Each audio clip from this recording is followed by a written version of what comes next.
Texto sagrado, livro de Êxodo, capítulo 4. É o texto que nós vamos ler aqui nesse momento. Nós estamos estudando as cartas de Paulo aos Coríntios. A primeira já estamos estudando a segunda pelas manhãs. E à noite nós estamos aqui em Êxodo. Falamos de Gênesis e agora estamos aqui em Êxodo. Êxodo capítulo 4, a partir do versículo 1. Respondeu Moisés: mas eis que não crerão, nem acudirão à minha voz, pois dirão: o Senhor não te apareceu. Perguntou-lhe o Senhor: que é isso que tens na mão? Respondeu-lhe: uma vara. Então lhe disse: lança-a na terra. Ele a lançou na terra, e a vara virou uma serpente. E Moisés fugia dela. E disse o Senhor a Moisés: estende a mão e pega-lhe pela cauda. Estendeu ele a mão, pegou-lhe pela cauda, e ela se tornou em vara. Para que creiam que te apareceu o Senhor, Deus de seus pais, o Deus de Abraão, o Deus de Isaque, o Deus de Jacó. Disse-lhe mais o Senhor: mete agora a mão no peito. Ele o fez, e tirando-a, eis que a mão estava leprosa, branca como a neve. Disse ainda o Senhor: torna a meter a mão no peito. Ele a meteu no peito novamente, e quando a tirou, eis que se havia tornado como o restante de sua carne. Se não te crerem nem atenderem à evidência do primeiro sinal, talvez crerão na evidência do segundo.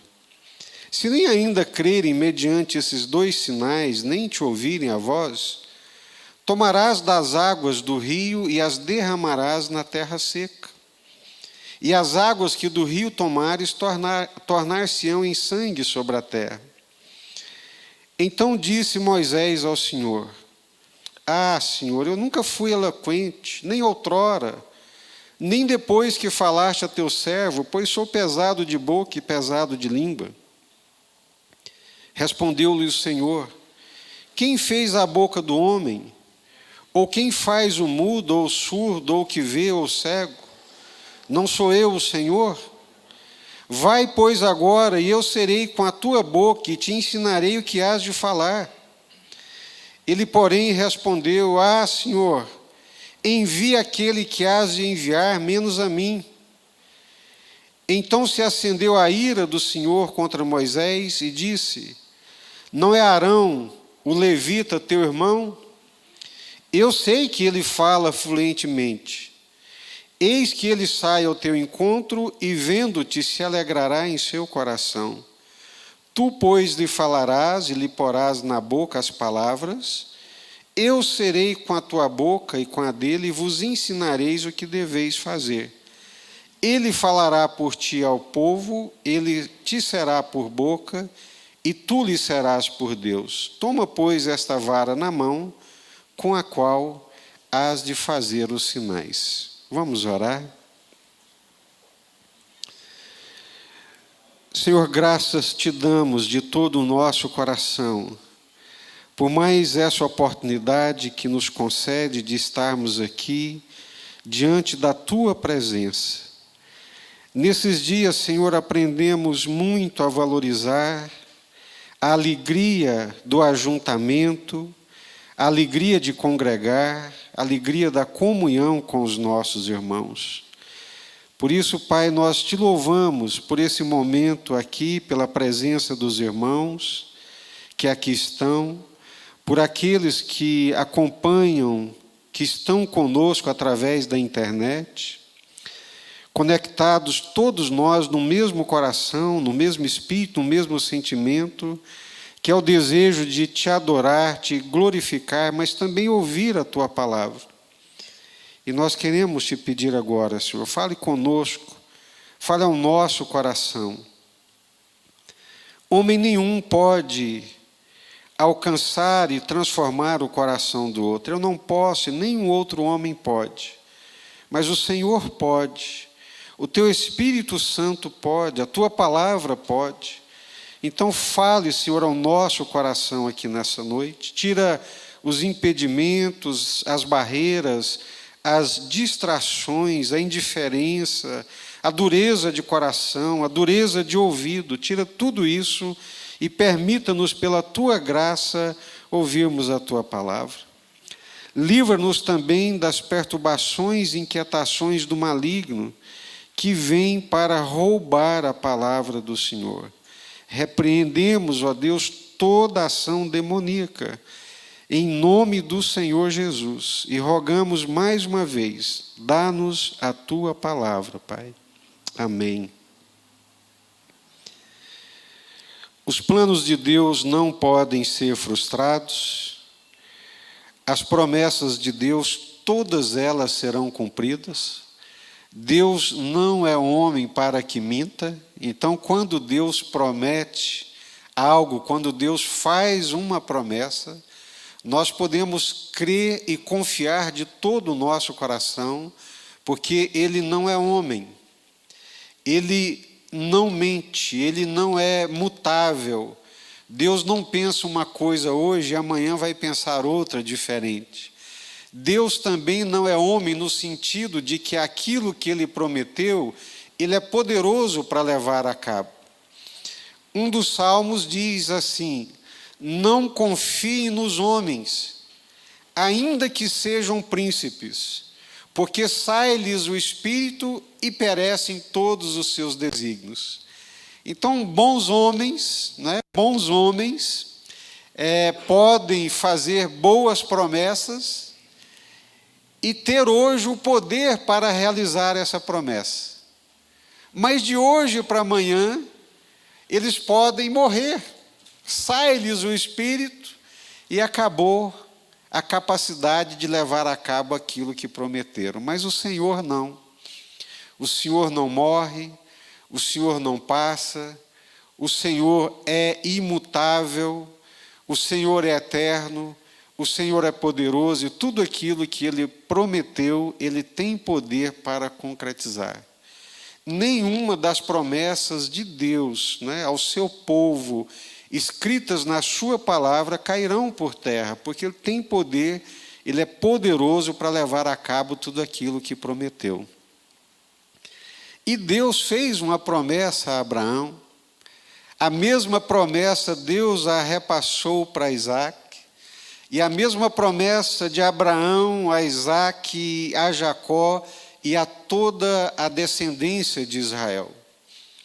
De que eles ficariam, sim, durante 400 anos numa terra estranha, mas que ao final desses 400 anos, Deus os resgataria, Deus faria um resgate, Deus os libertaria com mão forte, com mão poderosa e os levaria para a terra que Ele mesmo havia prometido. Passam-se os anos, Jacó desce com toda a sua família para o Egito, José é governador naquela terra, muitíssimo respeitado, primeiro-ministro, único abaixo de Faraó, mas morre José, morrem os patriarcas, passam-se 100 anos, 200 anos, 300 anos, o povo cresce, prospera, enriquece naquela terra e chegam os 400 anos. A hora da saída, do cumprimento da promessa. Mas quem é que quer sair do Egito? A carne aqui é muito boa. A terra de Gósen, onde nós estamos estabelecidos, é uma terra muito boa. Aqui nasceram os nossos filhos. Aqui nós crescemos e prosperamos. Então Deus permite que eles comecem a ser explorados, maltratados, oprimidos, subjugados por Faraó e todo o seu império. e são obrigados a construir cidades, trabalham horas e horas a fio, são oprimidos por capatazes que os espancam, que lhes impõem metas e tarefas dolorosas. E eles começam então a ser oprimidos, começam a ficar desesperados ao ponto de rejeitarem os seus próprios filhos. Aí na opressão, na angústia, no sofrimento, eles se lembram de Deus e de suas promessas. Eu não desejo sofrimento nem para mim, nem para ninguém. Não tenho esse espírito, não tenho esses sentimentos, muito pelo contrário. Mas também entendo que muitas vezes o sofrimento ele é pedagógico. Muitas vezes o sofrimento é um instrumento que Deus utiliza para nos lembrar das suas promessas e dos seus planos para a nossa vida. E foi no sofrimento que eles se lembraram de Deus, gemendo eles clamaram a Deus. E Deus então, que é o Senhor da história, Ele faz essa junção da ação de Faraó, do sofrimento do povo, com o tempo que é chegado da saída deles do Egito para marcharem para a terra que Deus lhes havia prometido. Deus é Deus. Ele é o único que tem poder e capacidade para fazer essas coisas se alinharem dessa forma e dessa maneira. Ele é Deus. Deus tem uma grande obra para realizar. Uma grande missão, que é tirar esse povo da terra do Egito, que é conduzir esse povo do Egito até a terra de Canaã. Só que Deus realiza essa missão dele, essa tarefa, o cumprimento dessa promessa, através de homens, através de pessoas como eu, como você, que a obra de Deus é realizada na terra. A obra de Deus não é realizada por super-heróis. A obra de Deus não é realizada por pessoas diferenciadas em todos os aspectos que nós estamos acostumados a ver. A missão de Deus, a tarefa de Deus, o cumprimento das suas promessas vão ser concretizadas, o plano de Deus vai ser levado a cabo, mas Deus precisa de homens, mulheres, que levem esse plano, essa promessa, essa obra a cabo. Por isso Deus chama Moisés. Por isso Deus salva Moisés de uma morte certa. Por isso Deus, nos seus atos soberanos, na sua onisciência, conheceu Moisés antes dele nascer. E Moisés nasce debaixo de um decreto de morte. E Deus, nos seus atos soberanos, diz: não, eu vou salvar esse menino, vou preservá-lo, porque eu vou usar, ele vai ser um instrumento na minha missão de libertação do meu povo da escravidão do Egito. Ele é Deus. Ele sabe de todas as coisas. E ainda ontem, me lembrava disso, numa reunião com pastores, ali conversando, pastores aqui de Goiás, da nossa ordem de ministros batistas nacionais, e compartilhando ali com eles, pedi que cada um pudesse falar um pouco da sua história de vida, da sua conversão. E me lembro claramente que um deles começou a compartilhar, e eu lhe perguntei: você consegue ver os atos soberanos de Deus na sua vida, mesmo antes de você se converter, mesmo antes de você conhecer o Senhor? Depois que você conheceu o Senhor, você percebeu os atos soberanos de Deus na sua vida te conduzindo? Ele falou: pastor, Quando minha mãe ficou grávida de mim, nós morávamos numa fazenda, e a dona daquela fazenda disse para minha mãe que ela não tinha condições de ter mais filhos, e que ela deveria me abortar. E minha mãe, a princípio, relutou, mas depois lhe deu razão.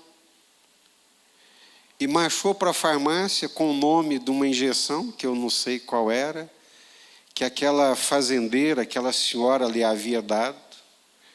Chegou no farmacêutico há muitos anos atrás, quando isso ainda era possível, e lhe disse: olha, eu quero tomar essa injeção. A senhora está certa do que a senhora quer fazer? A senhora sabe que esse remédio ele é abortivo? Ela falou assim: não, estou certa, eu quero. A senhora vai tomar a injeção, quando chegar em casa, a senhora já vai estar entrando num processo de aborto. Ela: não, é isso que eu quero. Tomou a injeção, foi para casa, chegou lá, não aconteceu absolutamente nada. Passou uma semana, ela voltou lá, tomou a segunda dose da injeção, voltou para casa e não aconteceu absolutamente nada. Aí ela sossegou. E ele estava conversando comigo ontem, e ele estava dizendo: pastor, é um ato da soberania de Deus e da graça de Deus. Deus é um Deus soberano, irmãos. Deus é um Deus que sabe de todas as coisas. Deus conhece a nossa história de vida. Deus sabe quem nós somos. Deus sabe quem você é. Mesmo antes, diz a palavra de Deus, muito antes, sendo uma substância sem forma no ventre da nossa mãe, Deus já nos conheceu, já nos chamou pelo nome e já estabeleceu quantos dias nós haveríamos de viver. Esse é o nosso Deus, esse é o Deus de Moisés, esse é o Deus todo-poderoso, Criador dos céus e da terra, que se relaciona e que nos conhece dessa forma. Eu tenho certeza que tem ações soberanas de Deus na sua vida, livramentos extraordinários da parte de Deus, que você vai olhar e vai dizer: certamente nessa eu teria partido para uma melhor, mas Deus interviu. E assim foi com Moisés. Deus preserva a vida de Moisés. Deus conduz a sua vida em segurança de uma forma sobrenatural. Não tem explicação para tudo que esse menino recebeu e chegou onde chegou, se não fosse pela graça de Deus. E agora, completados 400 anos, o momento do cumprimento da promessa, Deus usa homens para realizar a sua obra. Sem Deus nós não podemos realizar absolutamente nada, mas sem nós Deus também não quer fazer nada. Deus conta conosco, quer fazer conosco, através de nós, nessa parceria, nessa cumplicidade santa, é que Ele realiza a sua obra de salvação, de libertação do seu povo, daqueles que Ele mesmo chama. E Deus então bota fogo naquela sarça lá no meio do deserto. Falamos isso no domingo aqui passado. Era comum aqueles arbustos pegarem fogo no deserto. Umidade zero, sol escaldante, do nada pegava fogo. Mas não era comum a sarça arder e não se queimar. E aquele arbusto pegou fogo e continuou queimando, e queimando, e queimando, e Moisés olhava e ele continuava queimando. Desviava os olhos, passava um tempo, olhava novamente e o arbusto está queimando. Até que Moisés diz: eu vou lá para ver que maravilha é essa. E quando ele chega, ele ouve claramente a voz de Deus. E Deus lhe entrega a missão. Deus lhe faz uma convocação. Deus lhe faz um chamado. Vai, Moisés, retorna ao Egito, ajunta os anciãos de Israel e lhes diga: o Senhor, o Deus dos vossos pais, ouviu o vosso clamor e desceu para vos acudir. E me enviou Moisés para junto com vocês irmos até Faraó e dizer para Faraó, o rei do Egito: assim diz o Senhor, o Deus dos hebreus, deixa sair o meu povo. É isso, Moisés. Essa é a missão. Tem alguma dificuldade de entender isso? Tem alguma dificuldade para compreender essa voz, esse chamado e esse mandamento? Essa era a missão da qual Deus estava encarregando Moisés. Mas, segundo Wisby, em seu comentário, Moisés apresenta 5 motivos para recusar o chamado de Deus. Primeiro, ele vira para Deus e diz: Senhor, o Senhor é Deus, sabe de todas as coisas, mas nessa o Senhor se enganou. Quem sou eu para ir lá no Faraó, peitar o Faraó e falar uma coisa dessas, Senhor? Eu não sou ninguém. Eu estou aqui nesse deserto, cuidando dessas ovelhas do meu sogro. Essa era a visão que Moisés tinha de si mesmo: não sou ninguém. 80 anos de idade, 40 anos de deserto, perdeu a fluência, perdeu os contatos, perdeu as credenciais humanas. Não sou ninguém, Senhor. Depois vira para Deus e diz: eu não sei o teu nome, não sei quem o Senhor é. Se eu chegar lá e falar para o povo de Israel: olha, autoridades do povo, anciãos, líderes do povo, o Senhor, o Deus de Abraão, de Isaac, de Jacó, apareceu para mim, eles vão me perguntar: mas qual é o nome do Senhor? Eu não vou saber, eu não sei quem é o Senhor, é a primeira vez que o Senhor está falando comigo. Não sou ninguém, não sei o teu nome. E Deus diz: vocês sabem, não é, essa questão de nome, já sabem que essa relação de nome, de conhecimento de nome na Bíblia, não é? Ela tem um significado diferente da nossa concepção ocidental. Saber o nome, dar nome, chamar pelo nome, né? É uma relação de intimidade, mas uma relação de poder também. Não foi à toa que Adão nomeou os animais. Era para mostrar que ele tinha autoridade sobre os animais. Dar nome, nomear. E é isso que Moisés quer saber: qual é o teu nome? Né? A nossa relação não é tão forte assim. Eu não sei quem é o Senhor. Aí Deus disse para Moisés: eu sou o que sou. Numa dinâmica de que Deus, ele está acima das nossas conceituações humanas, da nossa visão da história, do nosso recorte de tempo e espaço. Eu sou o que sou. Daí, pegando essas iniciais, forma-se o tetragrama que dá Iavé. Eu sou o que sou.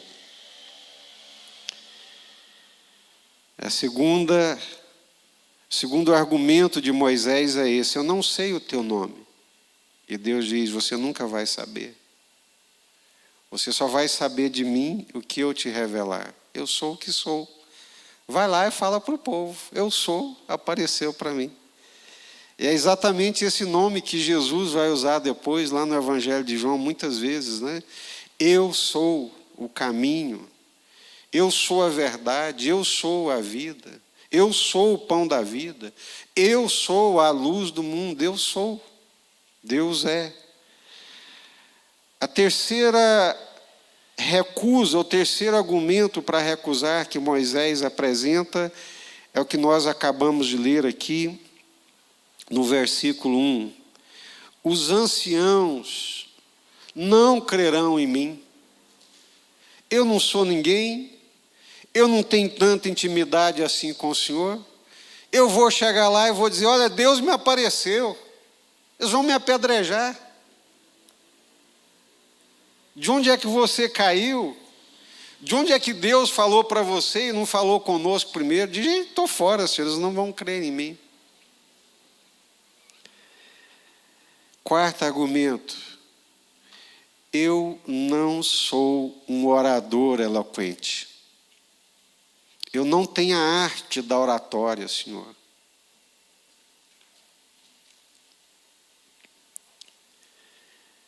Eu não sou convincente no falar. Quando eu abrir a boca e começar a falar, eu não tenho aquela eloquência, aquela capacidade de falar e de convencer. Alguns homens têm, e eu fico impressionado com alguns. Como eles têm, como eles conseguem. Alguns oradores natos, alguns, além do talento nato, ainda estudam, a arte da retórica, da capacidade da argumentação e do convencimento. Coisa que muitos políticos conseguem fazer muito bem. Os repórteres ficavam assustados quando tinham que entrevistar o Brizola, porque ele falava o que ele queria e nunca respondia o que era perguntado. É uma arte, é uma capacidade, é uma aptidão, uma inteligência de verbalizar. E Moisés falou para Deus, eu não sou esse homem, Senhor. Não sou um orador eloquente. Nós lemos aqui, li para vocês. Então disse Moisés ao Senhor, eu nunca fui eloquente, Senhor, nem antes e nem agora, depois que o Senhor falou comigo, pois eu sou pesado de boca e pesado de língua. Não sou um orador eloquente. E no versículo 13, ele tenta arrematar as suas recusas quando ele diz, envia aquele que hás de enviar, menos a mim. Eu não sei o que aconteceu com Moisés, posso imaginar. Mas ele está dizendo para Deus o seguinte, qualquer outra pessoa, Senhor, pode fazer melhor do que eu. Eu não sou homem.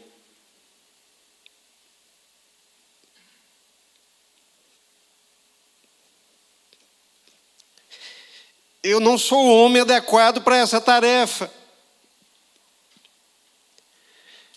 Parece que o Senhor não apercebeu a dimensão da missão, da tarefa e o instrumento que o Senhor pede para realizar essa tarefa. Não sou eu, qualquer outra pessoa pode fazer melhor do que eu. Não sou um orador eloquente. Os anciãos não crerão em mim porque não tem motivo para crer. Eu não sou ninguém, não tenho credencial nenhuma, nada que me referende, que me credencie para realizar essa missão. E Deus fala para Moisés, é você mesmo. Moisés levou 40 anos, para essa desconstrução. São 80 anos de vida. 40 anos sendo educado em toda a cultura do Egito. Varão poderoso, em obras e em palavras. E achou que na sua força podia fazer a missão. E foi lá e deu com os burros na água. Aí Deus manda ele para o deserto. 40 anos, desconstruindo orgulho, arrogância e credenciais humanas. Tem que ser assim, Moisés, para que a glória seja minha e não sua. Agora, pensa bem, meus queridos irmãos, pensa bem. A dimensão dessa tarefa e o que é que Deus entrega nas mãos do Moisés? Uma vara. Para enfrentar a maior potência mundial. Para enfrentar um império que é organizado, como já lhes disse aqui. O que nós temos hoje de matemática, de arquitetura, de conhecimento nessas áreas, procedem desse Egito. O Pitágoras, do famoso teorema de Pitágoras, passou pelo Egito para estudar a matemática, muita coisa da engenharia, afinal de contas, como é que eles construíram aquelas pirâmides? E Deus manda Moisés com uma vara na mão para enfrentar esse poder estabelecido. E Moisés fala, não dá, Senhor. O que você tem na mão, Moisés? Uma vara, Senhor, é o que eu tenho. Então é com essa vara que você vai libertar o meu povo do Egito. Não é com exército, não é com eloquência, mas é com o meu poder. É com o meu poder. É um pouco do que nós falamos aqui hoje de manhã, né? Nós perdemos a visão do poder de Deus. Eu acho que nós entramos naquela fase da igreja de Laodiceia. Sou rica, abastada, não preciso de nada porque eu tenho tudo. E Jesus está do lado de fora, batendo na porta. Eis que estou à porta e bato. Se alguém me deixar entrar, eu entrarei e cearei com ele. A obra de Deus, a libertação de Deus, a missão de Deus é realizada no poder de Deus, para que a glória seja de Deus. Não é com o poder humano, não é com credenciais humanas, não é com eloquência humana. Senhor, eu não sou eloquente. Senhor, qualquer um pode fazer melhor do que eu não tenho as credenciais, eu só tenho uma vara. Como que eu enfrento um exército, um império estabelecido, um governo poderoso, governo mundial com uma vara? Não, meu querido. É com o meu poder, é com a minha autoridade.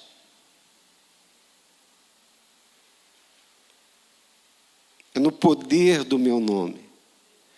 É no poder do meu Espírito Santo. Não é por força, não é por violência, mas é pelo poder do Espírito Santo. É pelo poder de Deus que grilhões caem, que cativos são libertos. É pelo poder de Deus que Faraó vai se curvar. É pelo meu poder, é pela minha autoridade. Você será apenas um instrumento da minha voz, da minha vontade, do meu querer. E se você falar o que eu mandar falar, eu vou fazer acontecer. E eu sou Deus, o único Deus, Criador dos céus e da terra. O que você tem na mão? Uma vara. Joga a vara no chão. Moisés jogou a vara no chão e ela virou uma serpente. E o que aconteceu? Moisés fugia dela. Eu não sei se vocês sabem, mas a serpente, a naja, aquela serpente, é o símbolo do Egito antigo. Aquele coroa do faraó, se você olhar bem, né, nos filmes antigos, nas fotos antigas, é a cabeça de uma naja. Moisés joga a vara no chão, ela vira uma serpente, Moisés foge dela, porque Moisés tem medo da serpente, Moisés tem medo de Faraó, Moisés tem medo do Egito. Quem é que não tinha? E Deus vira para Moisés e diz: pega pela cauda. Eu nunca vi ninguém pegar a cobra pela cauda.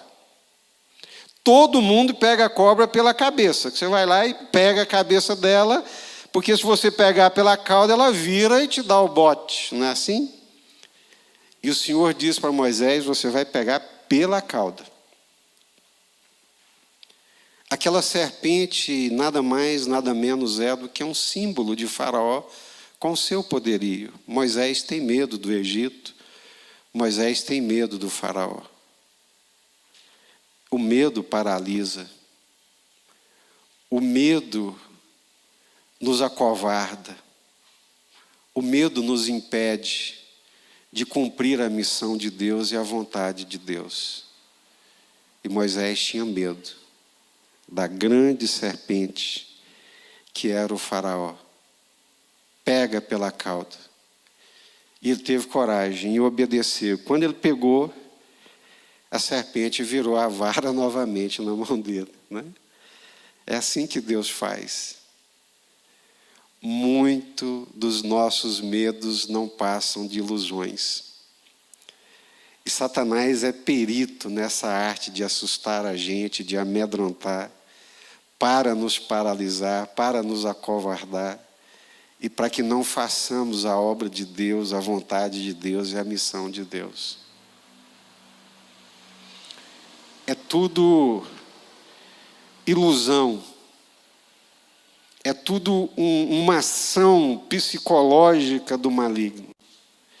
Esse medo que você tem do Faraó, Moisés, não é absolutamente nada comparado com o meu poder e com a minha autoridade. Joga essa vara no chão, pega essa cobra pelo rabo, e ele obedece e pega. Porque quando você obedece a Deus, quando você está debaixo da vontade de Deus, debaixo da obediência de Deus, a serpente, com as suas ameaças, com o seu assombro, não tem efeito nenhum sobre nós. Amém? Qual é a segunda coisa que Deus fala para Moisés? Se o medo de Faraó, se o medo da serpente é um empecilho, né? A outra coisa que Deus diz para Moisés é: mete a mão no peito. E Moisés mete a mão no peito, e quando ele tira a mão e olha para a mão, como é que estava a mão? Leprosa. O coração de Moisés estava doente. O coração de Moisés estava leproso. Possivelmente pela experiência ruim que ele teve lá com o povo no início, perdeu tudo, perseguido, guardava certamente aquela mágoa. Eles não vão me ouvir, eles não vão crer em mim. Então, quando ele bate a mão no peito e tira, Deus lhe mostra: seu coração está leproso, Moisés. Ninguém pode fazer a obra de Deus, a missão de Deus, obedecer a Deus, com medo do inimigo, com medo do Faraó, com medo da serpente, com medo das retaliações. Mas ninguém também pode fazer a obra de Deus se o coração não for um coração curado, se não for um coração sarado, se não for um coração transformado. Um coração leproso, um coração adoecido, um coração fragmentado, um coração frustrado, se assemelha a um coração leproso, a uma mão leprosa. Preste atenção que do coração passa para a mão. Coração é sentimento, mão é ação. Ações a partir de um coração adoecido vai adoecer. Lepra é uma coisa que contamina, amargura, raiz de amargura brota e contamina muitos.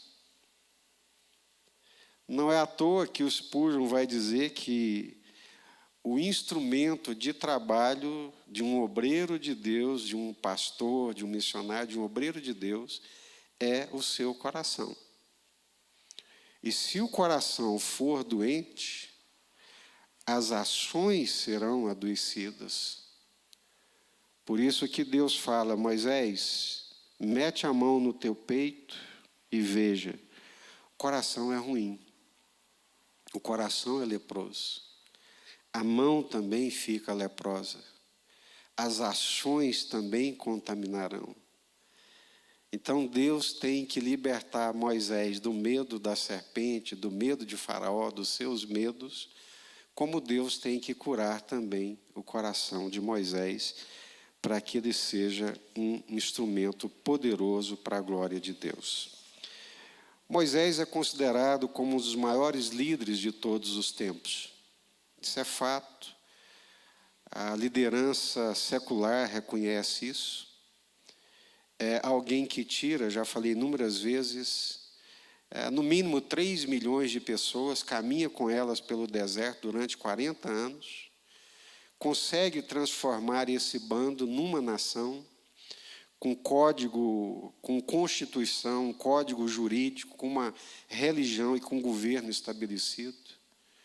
Moisés é considerado como um dos maiores líderes de todos os tempos. Mas o processo foi longo.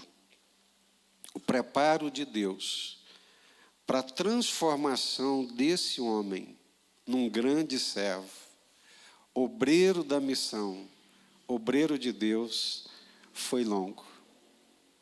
80 anos. Para que Deus livrasse ele das credenciais humanas que ele achava importante, para que Deus livrasse ele do medo e para que Deus curasse o coração dele também. Vamos orar? Curva sua cabeça. Deus conta conosco para a realização da sua obra, mas nós precisamos permitir que Ele trabalhe em nós, que Ele nos liberte dos nossos medos e que Ele cure o nosso coração. E que nem sempre, na perspectiva humana, nós vamos nos considerar aptos. Moisés apresentou 5 argumentos para rejeitar a vocação de Deus, o chamado de Deus. Não sou ninguém, Senhor. Eles não crerão em mim. Eu não sou eloquente. Não sou um orador eloquente. Qualquer um, Senhor, pode fazer melhor do que eu. Olha só. Deus capacita aqueles que Ele chama. Deus prepara aqueles a quem Ele quer usar para a sua glória e para o seu louvor. Senhor, a Tua palavra é a verdade. E eu tenho certeza que na dispensação da ação do Senhor, o Senhor falou aos nossos corações. Cura, Senhor, o nosso coração. Livra-nos das mágoas, das decepções, das frustrações. Limpa, cura, para sermos vasos úteis para carregar esse precioso tesouro que é o Teu Evangelho. Livra-nos também, Senhor, do medo do mundo, dos homens, das suas imposições, das suas acusações, das suas críticas. Livra-nos e fortaleça-nos para sermos instrumentos valorosos para a Tua glória e para o Teu louvor. Amém?